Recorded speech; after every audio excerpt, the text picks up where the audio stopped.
Andrés Godoy es un destacado compositor, guitarrista, productor y gestor cultural, nacido en la provincia de San Antonio el año 1953.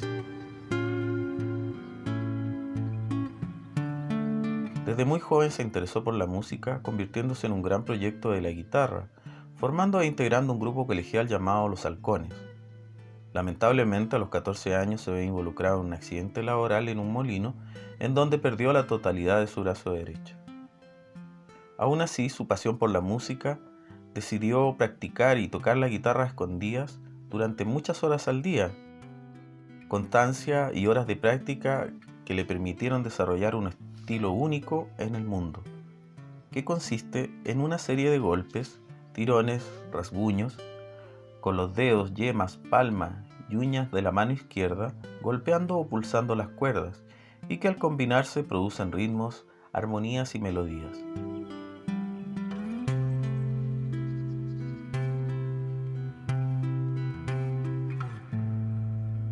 Este estilo lo denominaría más tarde tatap.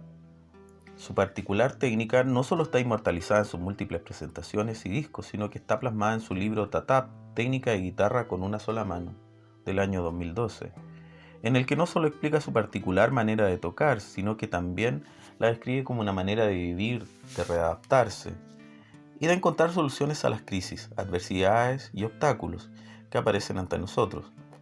Una herramienta para desarrollar la perseverancia, la imaginación, la creatividad, la reciprocidad.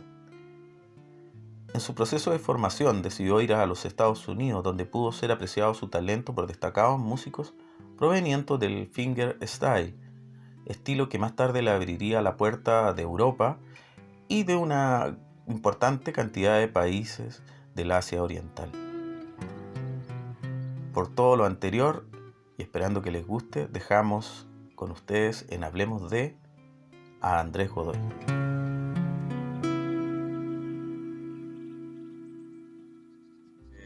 Tú empezaste a tocar la guitarra a los 11 años, me parece, ¿no? Sí, claro, porque mi abuelo, o sea, para que tú comprendas, para que nos ubiquemos en el tiempo, ¿no? Nací en el 53, entonces para mí los 11 años, y para el que ve mi historia, mis 11 años corresponderían al 64, el año 64. Entonces, si uno se ubica históricamente en el 64, tú te encuentras con un Chile muy pobre, y entrando en conflictos sociales que ya venían de esa época.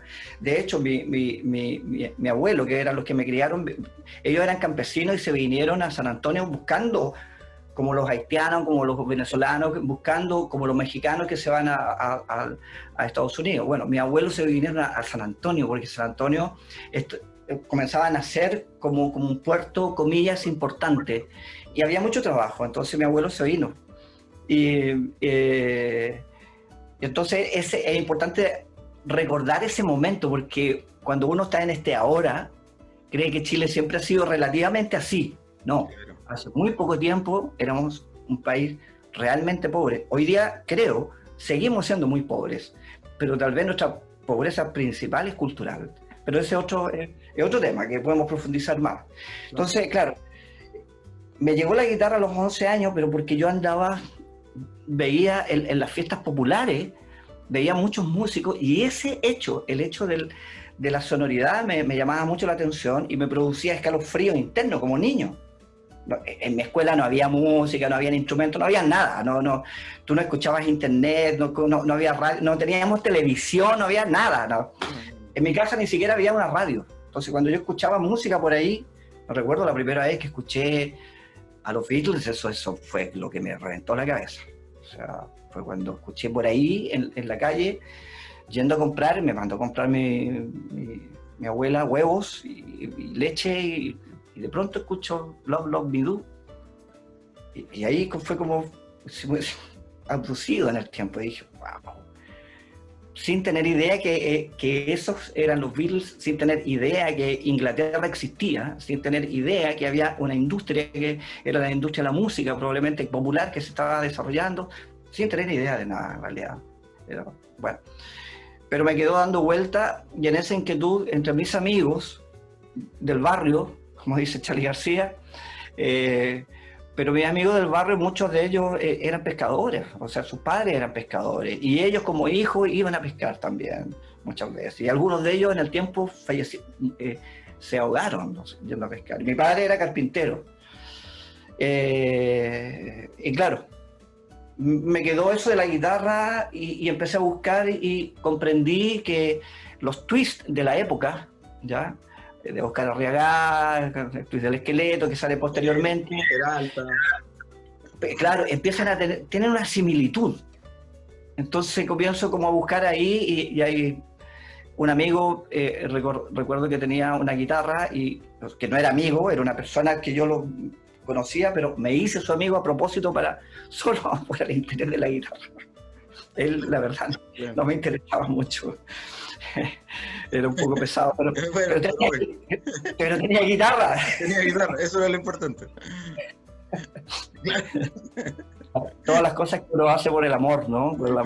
A lo que uno le da valor, en el fondo, ¿no? Claro. Bueno, y ahí mi amor por la guitarra comenzó y comencé a tener una selección, comillas, de amigos, solo guitarristas, pero yo no tenía guitarra. Estoy hablando que eran mis 9, 10 años, y mi abuelo a los 11 años me regala mi primera guitarra. Y ahí me cambió la cabeza. Ese año creo que quedé repitiendo, pero porque lo único que quería era tocar. Y a nadie le importaba en realidad si yo pasaba o no pasaba de curso. No había ninguna esperanza en casa de nada, con nadie, porque sabíamos que todos podíamos llegar hasta ahí, que nuestro próximo destino era o ser carpintero, o ser pescador, o ser, en fin.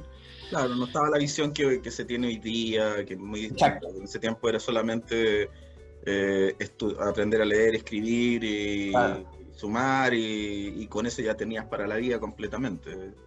Claro, y después ráscatela, ve tú. Como tú puedas, claro.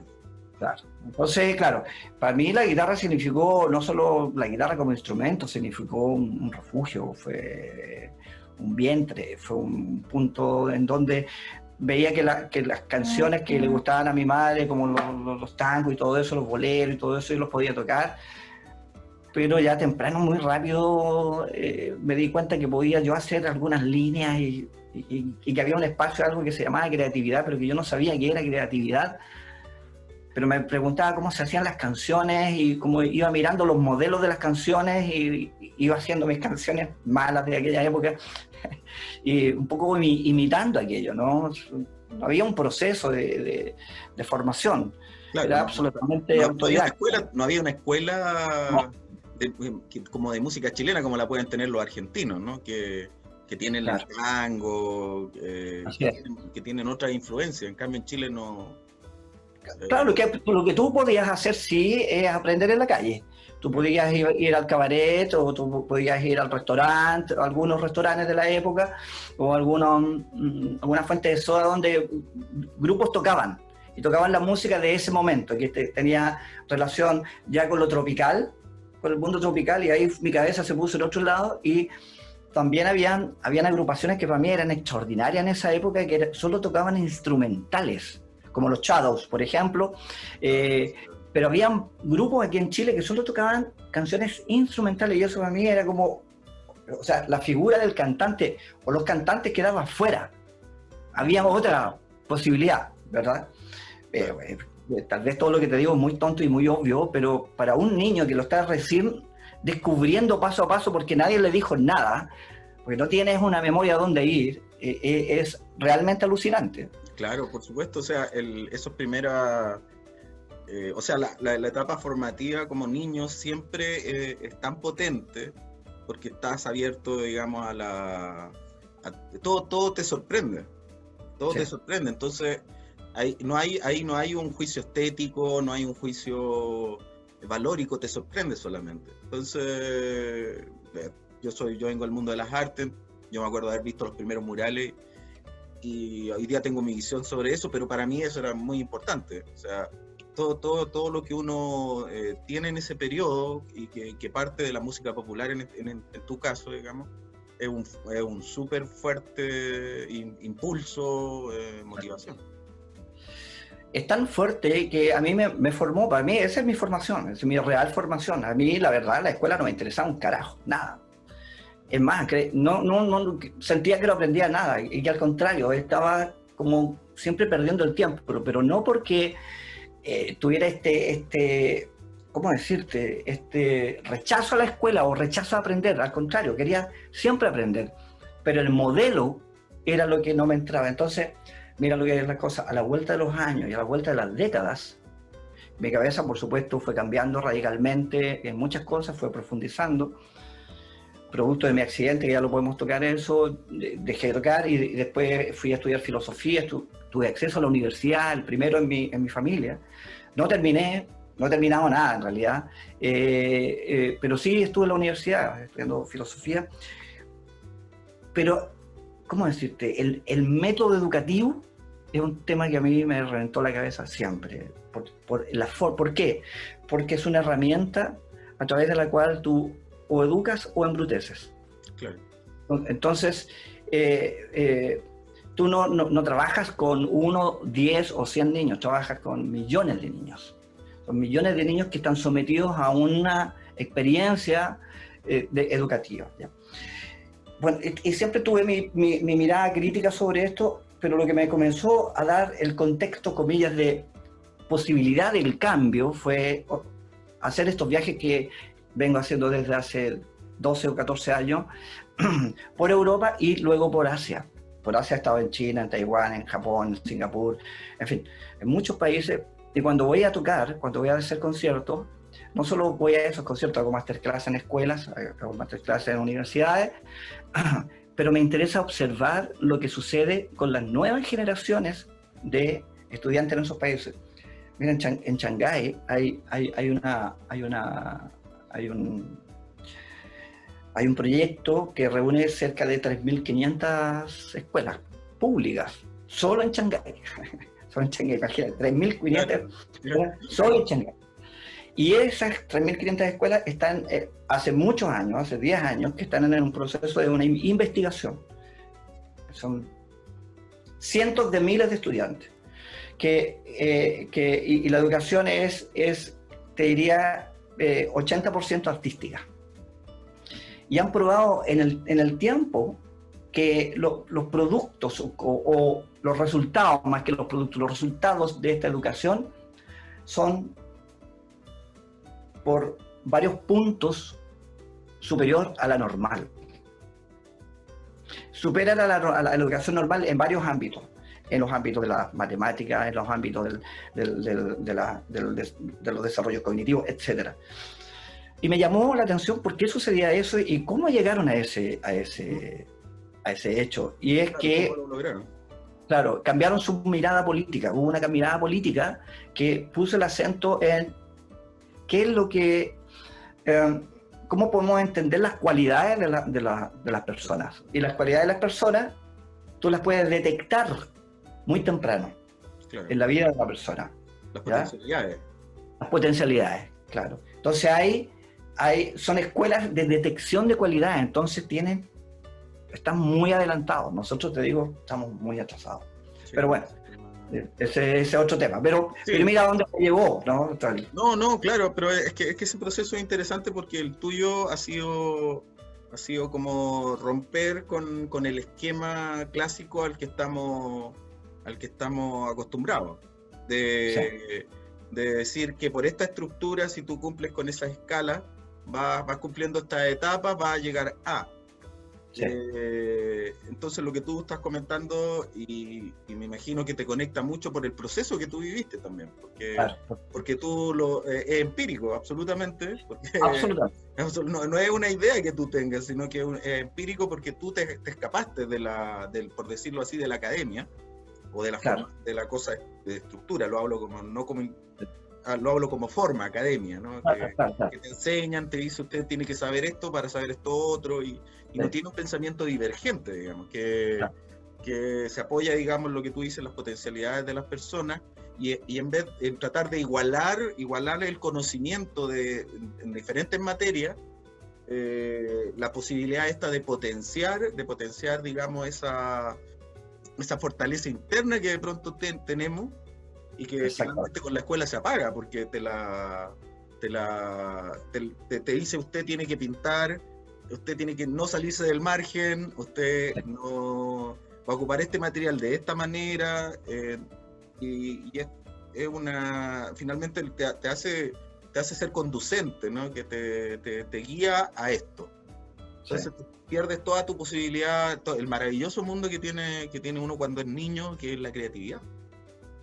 Claro, yo me preguntaba siempre, y por eso que hago, todas las cosas que hago están dirigidas hoy día en ese sentido, ¿no? Si yo hubiese tenido esa posibilidad, si mis propios padres, pero a mis propios padres tampoco nadie les dijo nada, entonces también ellos venían como rebotando en la vida, uno viene rebotando hasta que algo sucede y uno puede ganar o no ganar plata, ese no es el punto.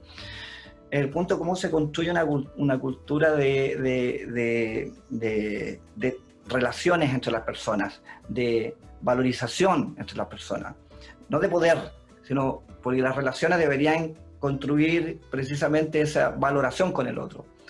No importa si tú eres más o menos, importa en lo que eres.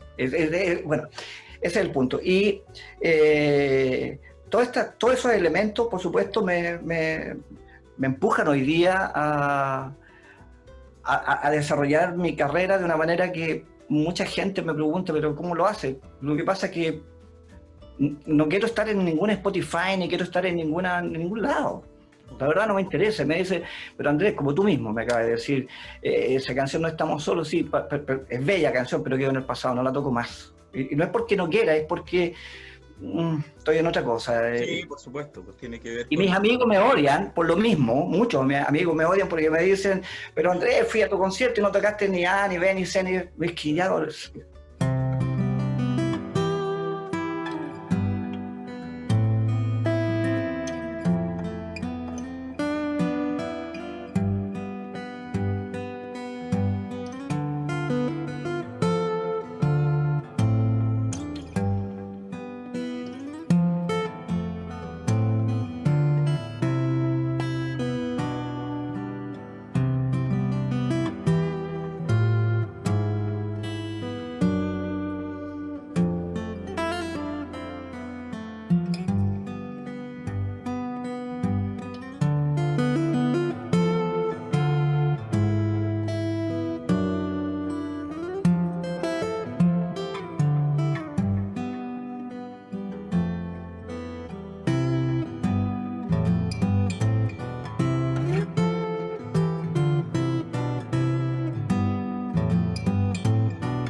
Claro. A mí mucho online no me gusta tocar, bueno, si hay que tocar toco igual, pero no hay problema, pero sí.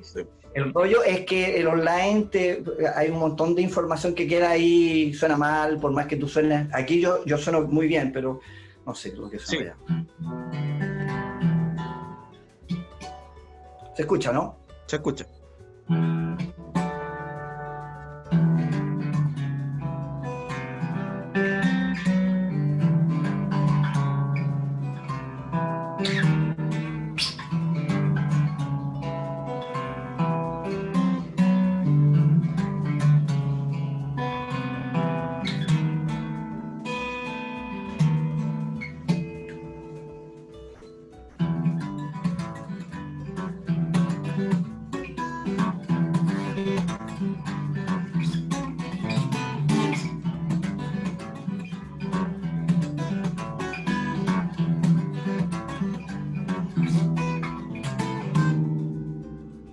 Bueno, esta canción es un fragmento nada más.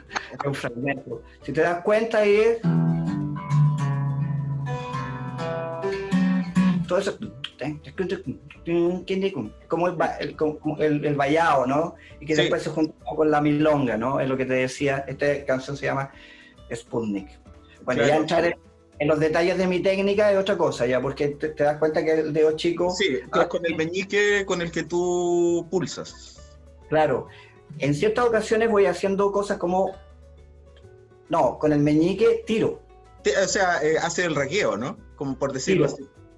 Ya. Claro, el meñique, con el meñique tiro, rasco o rasgueo, Claro. ¿verdad? Porque lo que hago es...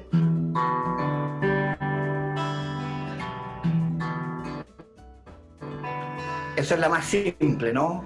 Claro. ¿Verdad? Pero cuando sí tengo que hacer... Si tengo que hacer esto, por ejemplo...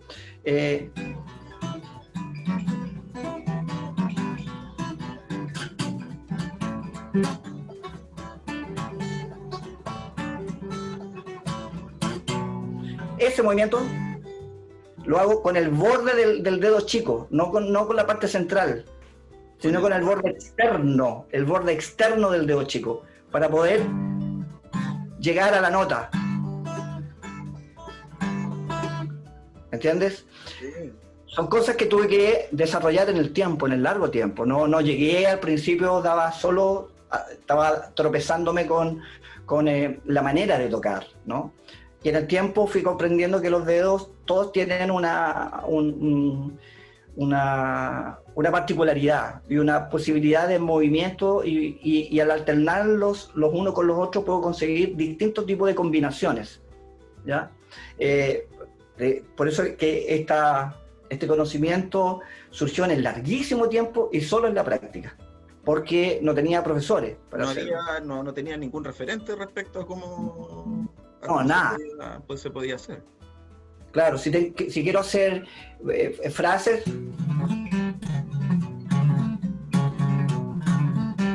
Hacer frases diría que es lo más fácil. Uno puede hacer escalas, etcétera, pero cuando tienes que hacer acordes y ritmos, y que eventualmente pueda haber alguna melodía, y esto es...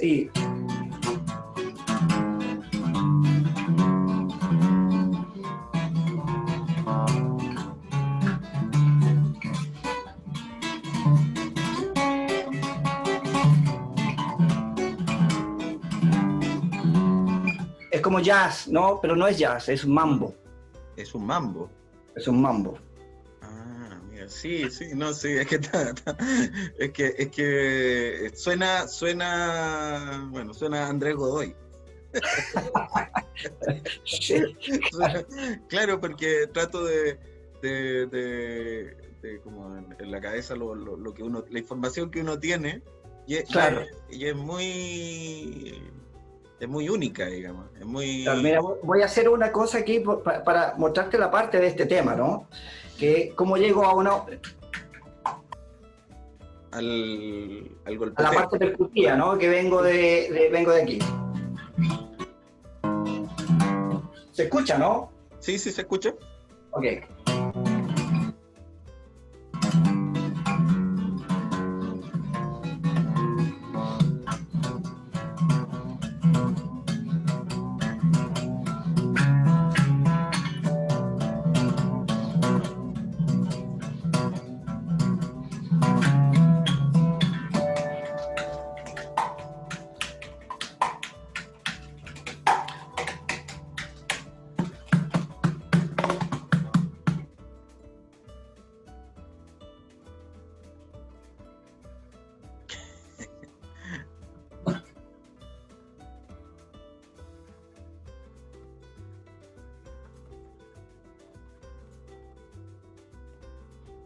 Y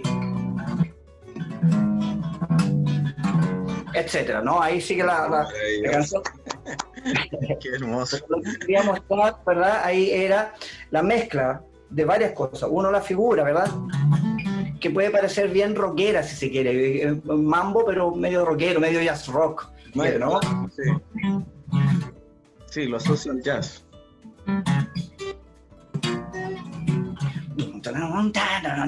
y unos pianos ahí, en fin, en fin.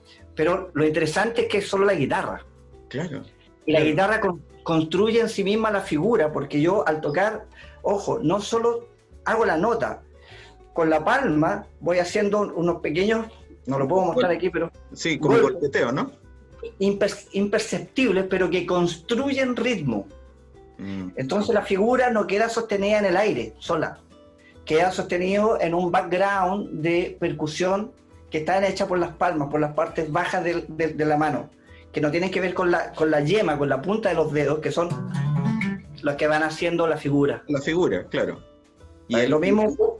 Y con la parte baja de la mano, entonces, como tu acompañamiento... Exactamente, claro, que los voy levemente tocando, y ese levemente tocar produce un tejido de ruidos, llamémosle, ¿no? Ruidos... Atmosferiza, ¿no? Que atmosferiza, justamente, y ese tejido de ruido va generando un ritmo, que uno lo da por hecho, pero anda y hazlo. Entonces, por ejemplo, cuando voy, uno no echa de menos el ritmo, sabe que el ritmo, porque inconscientemente, aunque no hay nadie tocando un ritmo, sabe que hay un ritmo que es enloquecido detrás, ¿verdad? Y que además es muy sudamericano. Bueno, todo eso es parte de las masterclass, es muy interesante cuando logro profundizar con los alumnos, y cuando los alumnos me muestran sus habilidades y les digo, mira, tú tienes habilidades para esto, en fin, busca por aquí, por acá, etc. Y lo otro que te quería mostrar era que... Perdona, una preguntita. ¿Cómo haces el armónico? El armónico y sí. Que lo complementaste la figura con el armónico.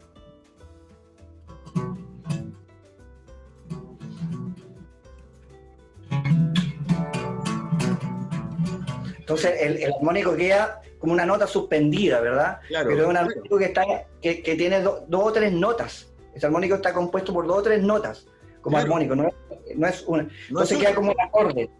Claro, pero lo tocas, cuando uno toca un armónico, toca suavemente, para la gente que no lo sabe, pero uno lo toca muy suavemente, casi. Sí, en este caso, claro, tengo distintas maneras de tocarlo. Voy a hablar de que es el más normal, que es poner el dedo 1, ¿verdad?, sobre un punto del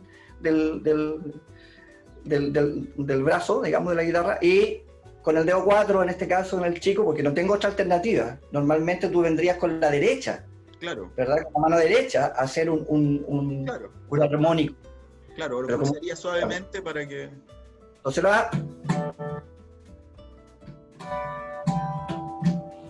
se ve, ¿no? Sí, se ve. Sí, se ve. ¿Y por separado? Ah, claro. Que les doy a todos.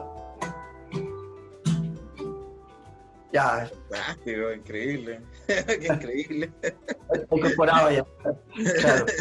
Bueno, lo interesante para mí es no haber transformado esto en un circo y darle la categoría de personal, de que sea lo que es muy buena música hecha con un esfuerzo tremendo, ¿verdad? Porque se requiere de mucho esfuerzo, pero feliz de hacer ese esfuerzo. No es que tengo que hacer este esfuerzo, estoy sufriendo. No, en absoluto. Soy feliz, profundamente feliz, haciendo esto que hago y pudiendo muchas veces compartirlo, no solo con gente afuera, que lo compartan con mucho. Aquí en Chile comparto mucho, Sergio, mucho, en colegios vulnerados, con gente que no tiene, en centros comunales, etc. Hago una labor social que se desconoce, que no me interesa que se conozca tampoco, porque eso es lo bello de ese quehacer. Así que, como ves, estoy metido en muchas cosas. Claro, pero a mí, por eso te nombré esos discos de Pájaro Sol, Gaviotas, sí. Porque me sorprende que no esté más a mano, eso te quisiera decir, pero también entiendo claramente tu posición y tu postura, sí, frente a estos soportes, a estos nuevos soportes, Pero es que es maravilloso poder escuchar la sonoridad que se genera, porque, como te decía, tiene mucha atmósfera. Sí. Tiene mucha atmósfera y es como de difícil definición en términos de ubicarlo, Sí. digamos. Pero genera una sonoridad muy, muy interesante. Por eso, cuando me hablaste de fulano, por ejemplo, de algunas cosas, Sí. me recordé el grupo Guara en sus mejores momentos. Por favor, tremendos. Claro, y tiene mucho estos trabajos que los encuentro muy bonitos de ciertas sonoridades, como tú dices, latinoamericanas, pero que no son puramente, no es la raíz folclórica, pero sí tiene el aire latinoamericano que es muy potente. Sí, yo estoy, bueno, hace mucho, siempre he estado un poco en eso, pero ahora ya, o sea, en estas últimas décadas, sí, con mayor profundidad, y estoy muy interesado en seguir desarrollando ese ámbito, ¿no? Y es porque, claro, se vienen todos esos orígenes que yo te comentaba de cumbia, ranchera, pero después pasé, no sé, a King Crimson, no sé, mezclado con Eric Satie, mezclado con el dodecafonismo, después mezclado con la cantautoría Silvio Rodríguez, en fin, y con músicos Ralph Towner o Egberto Gismonti, etcétera. Entonces uno no, en mi caso yo no puedo dejar de lado algo que me hace bien, que me inspira, que me estimula. Cuando escucho, no sé, Gismonti, por poner un ejemplo. Gismonti, maravilloso. Wow. Y cuando tú me hablas de esa atmósfera, fantástico que así sea, me alegra que así sea, porque lo que me interesa es construir, más que, oh, qué bien que toca la guitarra, ¿cómo esa atmósfera te llega? ¿Cómo esa atmósfera te mueve? Y, perdona, y esta atmósfera de la que estamos hablando, que es la música, que es lo que se transporta desde el instrumento, desde ti, desde tu corazón, pasando por el instrumento directo, porque no tengo más músicos, de hecho no quiero tenerlos, se va directo, se conecta con la gente en Asia, y esa gente en Asia es muy receptiva a esta música. Claro, yo me parece, claro, la emocionalidad que tiene tu trabajo me gusta mucho, me llega mucho, y qué maravilloso que podamos haberlo escuchado y compartido de esta manera, Andrés. No te hice ninguna presentación, de todas maneras, esta entrevista la vamos a empezar al revés. Agradecemos a Andrés Godoy por la posibilidad que nos ha entregado de conocer de su vida, su forma de vida, su espíritu, su música, desde la Dirección de Extensión Cultural de la Universidad Autónoma, y ha sido un encuentro muy de mucha emocionalidad para mí, por lo que te comentaba de las sensaciones que entrega tu música, pero además de la posibilidad de la conversación que engloba, y que la música es una parte de este gran rompecabezas que ha sido tu vida.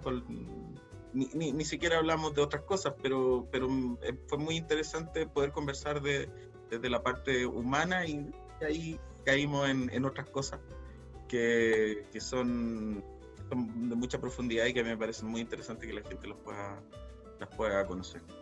Agradecerte, Jorge, a ti, a la universidad, por supuesto, a Luis, que hizo la conexión. Fue el contacto. Claro, nada, yo siempre digo lo mismo. Hemos pasado nuestras vidas aquí y no nos habíamos encontrado hasta ahora. Bueno, veremos cuándo nos volveremos a encontrar. Es posible que eso se construya pronto o más tarde, no importa, da lo mismo. Pero este es el primer paso. Para hacer camino siempre se requiere de un primer paso. Así que agradecer esta invitación una vez más, y invitarlo a quienes les interese saber más de mis cosas en mis links ahí, que ustedes los van a poner en algún momento. Los ponemos en los créditos, okay, para que la gente los vea. Gracias, Jorge, a ti y a la universidad una vez más. Muchas gracias, Andrés, y bueno, que sigan. Bueno, sí, nos vamos a encontrar y ya sabremos que ha pasado poco tiempo, como como dice el poeta español, si solamente nos vimos ayer. Así que muchas gracias nuevamente. Genial. Un Que abrazo. estés muy bien. Un abrazo. Chao. Nos vemos. Chao. Chao.